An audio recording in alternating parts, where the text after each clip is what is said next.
The larger area around the hall, known as Independence Mall, has tons of historical things to see and do. But the most famous attraction is the Liberty Bell. The Liberty Bell, which hung in the tower at Independence Hall, turns out to be quite a lemon. Liberty Bell is a symbol of freedom and equality for many generations or many people throughout history. They wanted a quote on it from Leviticus, proclaim liberty throughout the land to all the inhabitants thereof. And they wanted the bell well inspected. Well, somebody slipped up. We don't know why, but on the first test ring it cracks.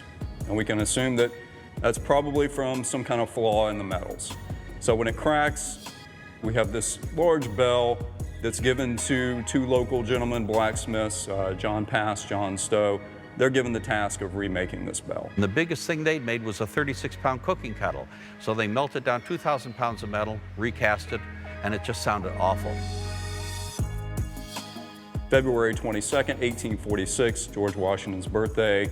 They decide to ring the bell in celebration.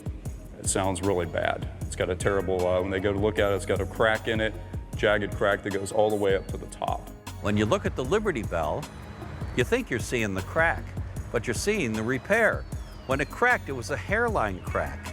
And when you rang it, the bell buzzed because the sides rubbed together. They repaired it by drilling it out so the two sides didn't touch. Unfortunately, when they do that, they cause another crack in it. So now the park is afraid that the bell will collapse of its own weight, and they bring an X-ray machine used to X-ray fuselages of airplanes for stress fractures, and they X-ray the bell. And that's when they discover there are little cracks all over the bell. So if you visit the Liberty Bell Pavilion today, you will find photographs of those X-rays as you walk through the pavilion. And you'll see that John Pass and John Stowe just didn't know how to make a 2,000-pound bell. Coming up, we explore more of the city of brotherly love.